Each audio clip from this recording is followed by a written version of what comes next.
ഒരു പുതിയ ബിസിനസ് തുടങ്ങുന്ന സമയത്ത് പലരും മിക്ക ലീഗൽ കാര്യങ്ങളും ശ്രദ്ധിച്ച് ഒരു ഇൻകോർപ്പറേഷൻ ഡോക്യുമെന്റ് ഉണ്ടാക്കി കറക്റ്റായി ഇൻകോർപ്പറേറ്റ് ചെയ്ത് പാനും GSTയും എല്ലാം എടുത്ത് വളരെ വൃത്തിയായി ചെയ്യുമെന്നുണ്ടെങ്കിലും മിക്ക ബിസിനസ്സുകാരും ലാക്ക് ചെയ്യുന്ന ഒരു പ്രധാന പ്രശ്നമുണ്ട്. എന്താണെന്ന് വെച്ച് കഴിഞ്ഞാൽ ആ ഇനീഷ്യൽ ഇൻകോർപ്പറേഷൻ എക്സ്പെൻസസുകൾ അല്ലെങ്കിൽ ഇനീഷ്യൽ ഇൻവെസ്റ്റ്മെന്റുകളെല്ലാം അവര് കൃത്യമായി ഒരു കറണ്ട് അക്കൗണ്ട് ബിസിനസിന്റെ പേരിൽ തന്നെ ഒരു കറണ്ട് അക്കൗണ്ട് തുടങ്ങി ചെയ്യുന്നതിന് പകരം ഇനീഷ്യലി ഉള്ള ഇൻവെസ്റ്റ്മെന്റുകളൊക്കെ അവരവരുടെ പേഴ്സണൽ SB അക്കൗണ്ടുകളിൽ നിന്നും ചെയ്യുന്ന ഒരു പ്രവണത സാധാരണയായി കണ്ടുവരാറുണ്ട്.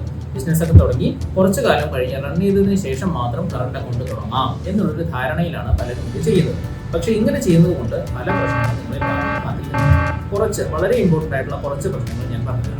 ഒന്ന്, നമ്മൾ ഈ SB അക്കൗണ്ടിൽ നിന്ന് ചെയ്യുന്ന സമയത്ത് ഈ ബിസിനസിന്റെ ബുക്സ് ഓഫ് അക്കൗണ്ട്സിൽ ഇതിന് ഇൻവെസ്റ്റ്മെന്റ് ആയിട്ട് അല്ലെങ്കിൽ പേഴ്സണൽ എക്സ്പെൻസസ് ആയിട്ട് കൊണ്ടുവരാന്നുള്ളത് കൃത്യമായി നമ്മൾ നോട്ട് ചെയ്ത് വെച്ചെങ്കിൽ മാത്രമേ വരുള്ളൂ. ഇല്ലെങ്കിൽ കറണ്ട് അക്കൗണ്ട് ട്രാൻസാക്ഷൻ മാത്രം അക്കൗണ്ട് ചെയ്ത് മുന്നോട്ട് പോകാനുള്ള സാധ്യതയുണ്ട്. രണ്ട്, SB അക്കൗണ്ടിൽ നിന്ന് സ്പെൻഡ് ചെയ്യുന്ന സമയത്ത് ഇതിൽ പേഴ്സണൽ ട്രാൻസാക്ഷൻ ബിസിനസ് ട്രാൻസാക്ഷൻ ഉണ്ടാവും എന്നുള്ളത് കൊണ്ട് നിങ്ങളുടെ ബിസിനസ് പാർട്ണറെ തന്നെ പിന്നീട് പറഞ്ഞ് ഫലിപ്പിക്കാൻ നിങ്ങൾക്ക് ബുദ്ധിമുട്ടാണ്. അതിനേക്കാൾ ഉപരി ഭാവിയിൽ ഒരു എൻക്വയറി ഡിപ്പാർട്ട്മെന്റുകളിൽ നിന്ന് എൻക്വയറി വരുന്ന സമയത്ത് ഇത് ബിസിനസ് ട്രാൻസാക്ഷൻ ആണ് ഇത് പേഴ്സണൽ ട്രാൻസാക്ഷൻ ആണ് എന്നുള്ളത് ബൈഫർക്കേറ്റ് ചെയ്ത് കാണിക്കാൻ ബുദ്ധിമുട്ടാണ്.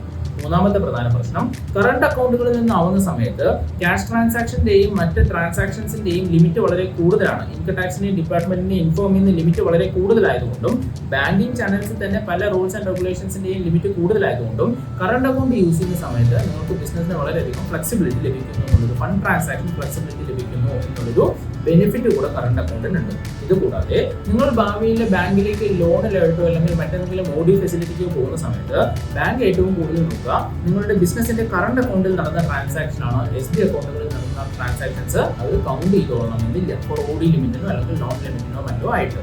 ഇതേപോലെ കുറേ പ്രശ്നങ്ങൾ ഭാവിയിൽ ഉണ്ടാവാം നിങ്ങൾ കറണ്ട് അക്കൗണ്ടിന് പകരം SB അക്കൗണ്ട് യൂസ് ചെയ്യുന്ന സമയത്ത്.